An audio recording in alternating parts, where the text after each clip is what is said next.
फिरौन हामान ने अपना सिक्का खूब जमाया था। भाई ठीक तो है यार, पीछे आवाज नहीं है, पीछे आवाज नहीं जा रही है तो डबल माइक होता तब ना, थोड़ा सा घूमने में हो जाता है भाई, क्या करें आइंदा से डबल माइक लगे। तो फिरौन हामान ने अपना सिक्का खूब जमाया था, फिरौन हामान ने अपना सिक्का खूब जमाया था, रुस्तम और सोहराब ने अपना दमखम खूब दिखाया था, रुस्तम और सोहराब ने अपना दमखम खूब दिखाया था, बनवाई शादात ने जन्नत फिर भी देख न पाया था, बनवाई शादात ने जन्नत फिर भी देख न पाया था। आज कहाँ सुल्तानी है, आज कहाँ सुल्तानी है, उनकी सिर्फ कहानी है, पूरब पश्चिम उत्तर दक्षिण का खुशकी क्या पानी है, सिर्फ खुदा की जात रहेगी, सारी दुनिया पानी है, सारी दुनिया पानी है। अब मैं आखिरी बात आपको बता रहा हूँ, बहुत गौर से सुनने की जरूरत है, आपका ईमान ताजा हो जाएगा इंशाअल्लाह। आप बहुत तो चतुर्वेदी को सुने होंगे, लेकिन इंशाअल्लाह जो मैं बताने जा रहा हूँ आपने कभी किसी से नहीं सुना होगा, आपका ईमान ताजा हो जाएगा। आज बहुत से लोग इस तरह का क्वेश्चन करते हैं, बहुत गौर से सुनेंगे इंशाअल्लाह। मैं जलसे का खुलासा देने जा रहा हूँ। मैंने एक आयत आपके सामने पढ़ी है, लक़द काना लकुम फी रसूलिल्लाहि उस्वतुन हसना, काली कमली वाले मुस्तफा सल्लल्लाहु अलैहि वसल्लम का आइडियल हम सबके लिए नमूना है। अरे है या नहीं है? फर्स्ट लॉकडाउन से पहले आसाम में मेरा प्रोग्राम था। जब मैं इस स्पीच से फारिग हुआ तो कुछ हिंदू भाई और क्रिश्चियन भाई मेरे करीब आए, आकर कहने लगे गुरुजी आपकी सारी बातें मुझे बहुत अच्छी लगी, लेकिन आपकी एक बात मुझे अच्छी नहीं लगी, मैं उसे स्वीकार नहीं करता। मैंने कहा नो प्रॉब्लम, कोई दिक्कत नहीं, वो कौन सी बात है? कहा गुरुजी आपने कहा कि सिर्फ प्रोफेट मोहम्मद की सीरत सारी इंसानियत के लिए आइडियल और नमूना है। क्या ईसा यसू समझते हैं? ईसा मसीह, क्या ईसा अलैहिस्सलातु वस्सलाम की सीरत सारी इंसानियत के लिए आइडियल और नमूना नहीं है? मैंने उनसे कहा अगर ईसा अलैहिस्सलातु वस्सलाम की सीरत सारी इंसानियत के लिए आइडियल और नमूना है तो आप ये बताइए कि ईसा अलैहिस्सलातु वस्सलाम ने निकाह कैसे किया और ईसा अलैहिस्सलातु वस्सलाम ने अपने पुत्र और पुत्रियों को शिक्षा और ज्ञान कैसे प्राप्त करवाया? उसने कहा कि जब ईसा अलैहिस्सलाम ने निकाह ही नहीं किया है तो बच्चे कहां से आएंगे? मैंने कहा सुनो, 33 वर्ष की उम्र में ईसा अलैहिस्सलातु वस्सलाम को धरती से आकाश पर उठा लिया गया। कहां? अरे बोलो, जमीन से आसमान पर उठा लिया गया। फिर इमाम मेहदी के जमाने में ईसा अलैहिस्सलातु वस्सलाम दोबारा अवतरित होंगे और उलमाए देवबंद की तलवार से दज्जाल को कत्ल करेंगे। उस वक्त ईसा अलैहिस्सलातु वस्सलाम के 2 निकाह होंगे। कितने होंगे? आगे से पीछे तक बोलो, वरना जिसका 1 है 2 करवा के जाऊंगा। कितने निकाह होंगे? 2। ईसा अलैहिस्सलातु वस्सलाम का निकाह पढ़ाने वाला काजी उम्मते मुहम्मदिया का काजी होगा। ईसा अलैहिस्सलातु वस्सलाम के निकाह के गवाह उम्मते मुहम्मदिया के अपराध होंगे। ईसा अलैहिस्सलातु वस्सलाम का निकाह जिस खातून से होगा वो काली कमली वाले मुस्तफा मोहम्मद रसूलुल्लाह सल्लल्लाहु अलैहि वसल्लम पर ईमान लाने वाली होगी। तो खुद ईसा अलैहिस्सलातु वस्सलाम की जिंदगी उस वक्त तक कामिल और अकमल नहीं होगी जब तक कि वो आप अलैहिस्सलातु वस्सलाम के आइडियल को ना अपनाए। तो उसने मुझे फौरन चिढ़ाने के लिए कहा, आप उस मोहम्मद की बात करते हैं? मोहम्मद ने सिर्फ शादियां ही तो की है, उसके सिवा और क्या किया है? अंदाजा लगाओ मुसलमानों, आपको कितना गुस्सा आएगा अगर कोई कहे मोहम्मद ने सिर्फ शादियां ही तो की है, आपको कितना गुस्सा आएगा। लेकिन मैं गुस्से और जलाल में नहीं आया, मैं इमोशनल नहीं हुआ, मैं लाल और पीला नहीं हुआ, वरना वो ये कहते इन मौलवियों से जब किसी क्वेश्चन का उत्तर नहीं बनता तो ये फौरन जज्बे में आ जाता है। मैंने उनसे कहा कि बेशक आप अलैहिस्सलातु वस्सलाम ने 11 निकाह किया और यमन के बादशाह ने मारिया तिब्तिया नामी एक बांदी को मेड सर्विस को गिफ्ट में पेश किया। बाद में आप अलैहिस्सलाम ने उसे भी आजाद करके उसके साथ आप अलैहिस्सलातु वस्सलाम ने निकाह किया, उसी से इब्राहिम नामी पुत्र पैदा हुआ था। बेशक आप अलैहिस्सलातु वस्सलाम की 12 पत्नियां थी, लेकिन उठाओ महाभारत और पढ़ते चले जाओ, साफ वजाहत के साथ है। उस्तुरायस्य परवाहिनो वधुमन्तु दिविन्दशा दिव इस्माना उपसपरिशा यज्ञियं परचच्छाम्यवं सतदूधूतो विमोचति पूर्वयं गतं कस्तति विभारत हैतस्मिन्नन्तरे मलीचाचार्य समन्विता महामदेकात्य शिष्य शाखा समन्विता। मैंने कहा उठाओ महाभारत और पढ़ते चले जाओ। श्री कृष्ण जी की 16,108 पत्नियां थी, जिनमें से 9 पत्नियों का नाम खुद महाभारत में मौजूद है। पहली पत्नी का नाम राधा था, दूसरी का नाम रुक्मणी था, तीसरी का नाम सत्याभामा था, चौथी का नाम सिद्ध सतिया था, पांचवी का नाम जम्बावती था, छठी का नाम भद्रा था, सातवीं का नाम मथुरावंदा था, आठवीं का नाम लक्ष्मणा था, नवीं का नाम कालंदी था, जिनमें से 9 पत्नियों का नाम खुद महाभारत में मौजूद है। बेशक आप अलैहिस्सलातु वस्सलाम की भी 12 पत्नियां थी। खुद हिंदू भाइयों के यजुर्वेद का मंत्र है उष्टुरायस्य परवाहिनो वधुमन्तु दिविन्दशा। एक ऐसा अंतिम महापुरुष आएगा, उसकी सवारी ऊंटनी होगी और उनकी 12 पत्नियां होंगी। दिविर के माने 2, 10 के माने 10, 10 और 2 कितने होते हैं? अरे बोलो आगे से पीछे तक। बेशक आप अलैहिस्सलातु वस्सलाम की 12 पत्नियां थी। पहली पत्नी का नाम खदीजा था, दूसरी का नाम सौदा था, तीसरी का नाम आयशा था, चौथी का नाम हफ्सा था, पांचवी का नाम ज़ैनब बिन्ते खुज़ैमा था, छठी का नाम उम्मे सलमा था, सातवीं का नाम ज़ैनब बिन्ते जहश था, आठवीं का नाम जुवेरिया था, नवीं का नाम उम्मे हबीबा था, 10वीं का नाम सफिया था, 11वीं का नाम मैमूना था, 12वीं का नाम मारिया तिब्तिया था, जिसे यमन के बादशाह ने गिफ्ट में पेश किया था। आप अलैहिस्सलातु वस्सलाम ने उसे आजाद करके उससे विवाह किया, उसी से इब्राहिम नामी पुत्र पैदा हुआ। बेशक आप अलैहिस्सलातु वस्सलाम ने इतने विवाह किए। उसने फौरन फिर मुझसे और चिढ़ाने के लिए कहा, तो आप ये बताइए कि मोहम्मद ने आखिर 12 निकाह क्यों किया? इतना था काला, लेकिन उसे पड़ा था। अरे बोलो यार, बहुत समझदार है माशाल्लाह। मैंने कहा 100 सोनार की एक, बहुत गौर से सुनिएगा। और खुदा की कसम ये फैजाने देवबंद था।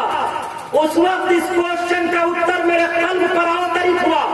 मैंने कहा बेशक आप अलैहिस्सलातु वस्सलाम ने 12 निकाह किया, इसलिए कि दुनिया का कोई मनुष्य, दुनिया का कोई व्यक्ति किसी भी खातून से विवाह करेगा, निकाह करेगा, तो वो इन्हीं 12 खवातीन में से कोई ना कोई खातून होगी। वो कंवारी होगी, शादीशुदा होगी या मुतल्लका होगी। कितने हुए? आगे से पीछे तक बोलो, कितने हुए? 3। कंवारी होगी, शादीशुदा होगी या मुतल्लका होगी। कितने हुए? उम्र में बड़ी होगी या छोटी होगी। कितने हुए? 5। कितने हुए? मेरी बात नहीं समझ रहे हैं, गिनती नहीं आती है क्या? कितने हुए? 6। अमीर होगी या गरीब होगी। कितने हुए? 7। उसका कॉन्टेक्ट, उसका ताल्लुक उसी की बिरादरी से होगा या उसकी बिरादरी से नहीं होगा। कितने हुए? वो पहले से मुस्लिम होगी या नॉन मुस्लिम होगी। कितने हुए?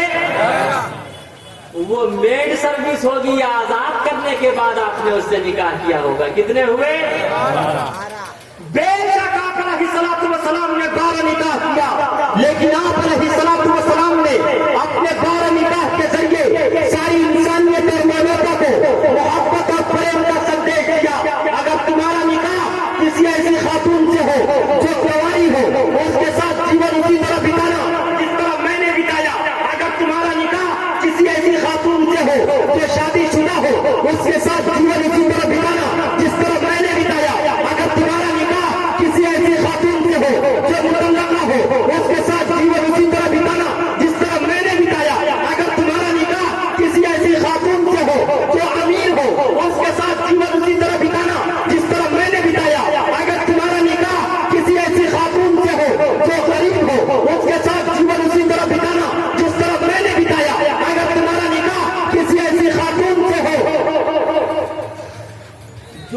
में छोटी हो उसके साथ जीवन उसी तरह बिताना जिस तरह मैंने बिताया। अगर तुम्हारा निकाह किसी ऐसी खातून से हो जो उम्र में बड़ी हो, उसके साथ जीवन उसी तरह बिताना जिस तरह मैंने बिताया। अगर तुम्हारा निकाह किसी ऐसी खातून से हो जिसका ताल्लुक तुम्हारी बिरादरी से हो, उसके साथ जीवन उसी तरह बिताना जिस तरह मैंने बिताया। अगर तुम्हारा निकाह किसी ऐसी खातून से हो जिसका ताल्लुक तुम्हारी बिरादरी से ना हो, उसके साथ जीवन उसी तरह बिताना जिस तरह मैंने बिताया। अगर तुम्हारा निकाह किसी ऐसी खातून से हो जो पहले से मुस्लिम हो, उसके साथ जीवन उसी तरह बिताना जिस तरह मैंने बिताया। अगर तुम्हारा निकाह किसी ऐसी खातून से हो जो नॉन मुस्लिम हो, उसके साथ जीवन उसी तरह बिताना जिस तरह मैंने बिताया। अगर तुम्हारा निकाह किसी ऐसी खातून से हो जो बांदी हो, आजाद करने के बाद तुमने उसके साथ निकाह किया, तो उसके साथ जीवन उसी तरह बिताना जिस तरह मैं मोहम्मद रसूलुल्लाह मारिया कुत्तिया को आजाद करके उसके साथ निकाह करके जीवन बिताया हूँ। गोया आप अलैहिस्सलातु वस्सलाम ने अपने 12 निकाह के जरिए सारी इंसानियत और मानवता को मोहब्बत और प्रेम का संदेश दिया कि अपनी माँ का भी सम्मान करो, अपनी वाइफ का भी सम्मान करो, इसलिए कि माँ दुनिया में लाई है, बीवी तमाम रिश्तेदारों को छोड़कर आपके जीवन में आई है। आप अलैहिस्सलातु वस्सलाम ने फरमाया, जो माता का सम्मान करेगा, जो माँ का सम्मान करेगा, माँ के कदमों के नीचे जन्नत है। जो बीवी का सम्मान करेगा उसका जीवन बिताएगा, कल कयामत के दिन उसके लिए जन्नत के 8 दरवाजे खोल दिए जाएंगे। लेकिन आज हमारा हाल यह है, अपना बच्चा रोए तो दिल में दर्द होता, दूसरे का रोए तो सर में दर्द होता। अपनी वाइफ रोए तो सर में दर्द होता और दूसरे की रोए तो दिल में दर्द होता। हाँ, ईश्वर परमात्मा ऐसे दर्द से दर्द और एहसास न हो तो वो अच्छा। एक वाइफ ने अपने हस्बैंड से मोहब्बत और प्रेम से कहा, हाय मेरे ताजदार, मेरे शौहर गोहर, ओ माई हस्बैंड, अगर मैं मर जाऊं तो आप क्या करेंगे? क्या कहा? मर जाऊं तो क्या? अरे बोलो यार। मर जाऊं तो क्या करें? कहा अगर मैं मर जाऊं तो आप क्या करेंगे? कहा मैं पागल हो जाऊंगा। कहा दूसरा निकाह तो नहीं करेंगे? कहा रे पागल तो कुछ भी कर सकता। देख रहे इन नौजवानों की भी, ये जो नौजवानों की टोली है, आई लव यू कहने वाले की टोली है कुछ। जानते हो मुसलमानों आई लव यू किसे कहते? आई लव यू का क्या अर्थ है बताओ नौजवानों? मैंने बंगाल में पूछा कि बताओ आई लव यू का क्या अर्थ है, तो एक नौजवान खड़ा हुआ और कहा, अमित माँ का भालो आशी। आते जाते आप सीख गया हो। पंजाब गया, पंजाब में कहा कि बताइए आई लव यू का क्या अर्थ है? कहा तू आ समारा मकालनी, मुझे मार दे नहीं चलो। अब बताओ नौजवानों तुम क्या आई लव यू का क्या अर्थ है? इसलिए कि ये उड़ीसा और उड़ीसा में गोल गोल जबान बोली जाती है। आप गोल गोल जबान में बोल के बताइए क्या अर्थ है इसका? अरे बोलो, शर्माओ मत। मुंह तुम्हारा भला पाए। क्या है? मुंह तुम्हारा भला पाए। ओ, बोल तुम्हारा भाला पाई। मुंह तुम्हारा नहीं है? नहीं। बहरहाल उसे उर्दू में क्या कहते हैं? मैं तुमसे मोहब्बत।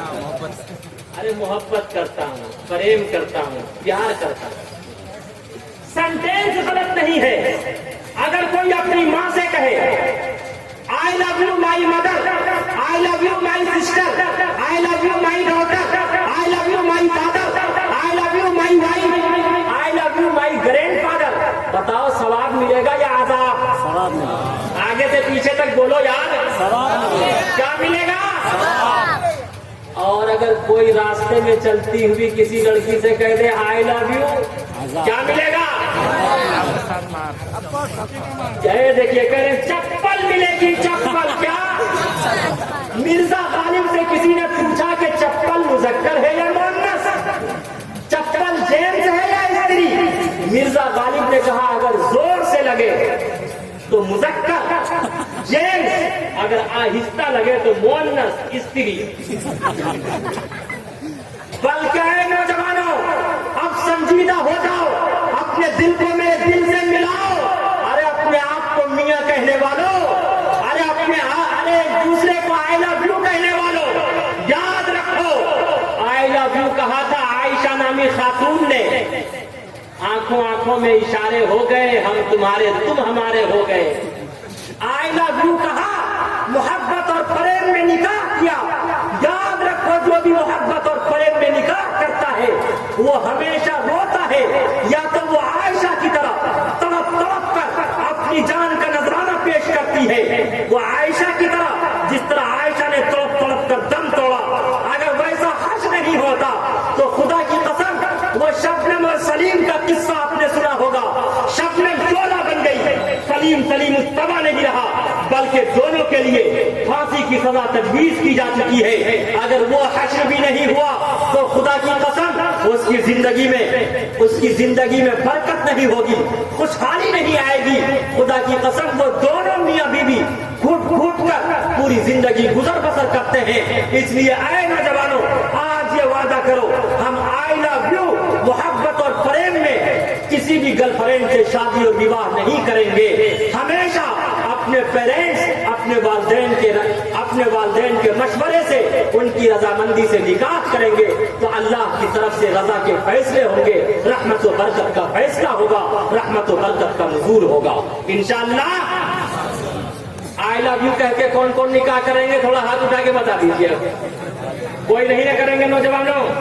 और मैं अपने तमाम जो हमारे बाप की उम्र के हैं, चचा की उम्र के हैं, मैं उनसे भी कहता, अब अगर अपनी औलाद को आप मारना चाहते हैं, अपनी बेटियों को मारना चाहते हैं, अपने बेटों को मारना चाहते हैं, अरे गाजी की थोड़ी कड़वी होती है, सैफुल्लाह की थोड़ी कड़वी होती है, लेकिन इसे बर्दाश्त करना पड़ेगा, इसलिए कि दवा तो कड़वा ही हुआ करता है, होता है ना कड़वा।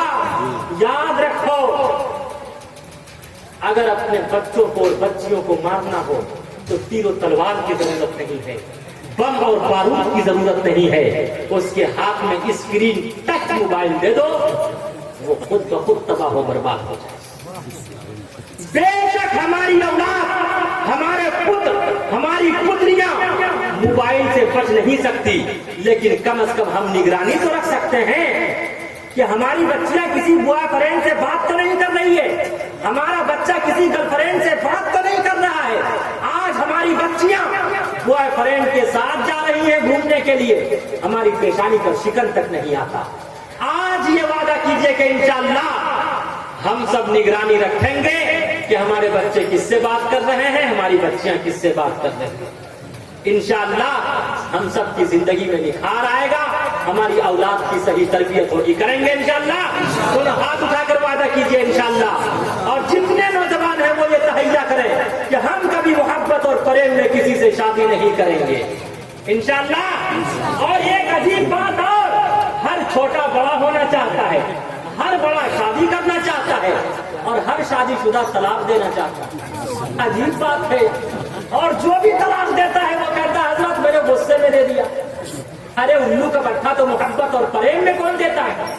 कोई कहता है हजरत मैंने नशे में दे दिया। अरे नशे में तूने अपनी माँ को तलाक नहीं दिया, तूने अपनी नानी को तलाक नहीं दिया, दादी को नहीं दिया, फूफी को नहीं दिया, खाला को नहीं दिया, बेटी को नहीं दिया, गर्लफ्रेंड को नहीं दिया, तूने अपनी वाइफ को ही तलाक दिया। तू नशे की हालत में भी जान रहा है कि तलाक पड़ेगी तो इसी को पड़ेगी, और अब पूछता है कि हजरत नशे में भी तलाक वाक़ई होती है। अबे बेशरम, तुझे तो बीच से दो टुकड़ा करके धूप में छोड़ देना चाहिए। आज ये वादा करो कि इंशाअल्लाह हम गुस्से में आकर कभी अपनी वाइफ को तलाक नहीं देंगे। गौर से सुनिए। और ये हव्वा की औलाद ये भी कम नहीं है। जब शौहर शादी करके लाता वो उस वक्त कितने किलो की होती है? 25-30 किलो की। कितने किलो की? 25-30 किलो। आफ्ताब साहब यहाँ बैठिए, आप मेरे पास। चंद मिनट की बात है, फिर अंधेरी रात है। आप कहें तो मैं खत्म करके चल दूं। नहीं, लंबी बात। क्या हजरत? अरे तो क्या बात चल रही थी भाई? जब आती है तो 25-30 किलो की होती है। जब शादी करके लाता उसका हस्बैंड तो कितने किलो की होती है? 25-30 किलो की होती। खा खा के 70 किलो 80 किलो एक एक मन की हो जाती है। जिंदगी में अगर कभी दुख और परेशानी का सामना करना पड़ता तो कहती है ओ हो मैंने कभी घर में दुख के सिवा सुख देखा ही नहीं। और बास खवातीन इतनी परेशान होती है, कभी वो अपने देवर पर फरेबता होती, कभी किसी को बॉयफ्रेंड बनाती, कभी किसी रिश्तेदार पर फरेबता होती, उससे इश्क और प्यार करती और अपने शौहर से तलाक का मुतालबा करती। हमारी माएं बहनें भी अगर चाहे तो वो तलाक के वाकयात को कम कर सकती है। ये कहती है किस तरह उभारती है, शैतान उंगली करता किस तरह उभारता है। अरे किस तरह उभारती है ये कहती है अगर एक बाप का बच्चा है तो तीनों दे के दिखा। अब इन नौजवानों को भी क्या हो जाता है, शैतान उंगली करता ये तीनों दे दिया करता। काली कमली वाले मुस्तफा सल्लल्लाहु अलैहि वसल्लम ने इरशाद फरमाया जो औरत अपने शौहर से तलाक का मुतालबा करेगी, खुला का मुतालबा करेगी फालतू में, उसे जन्नत तो दूर की बात कभी उसे जन्नत की खुशबू भी ना मिलेगी। नए नात और मुशायरे के लिए MJ मीडिया न्यू को सब्सक्राइब करें और इस बेल आइकन को दबाएं ताकि वीडियोस देख सकें आप सबसे पहले।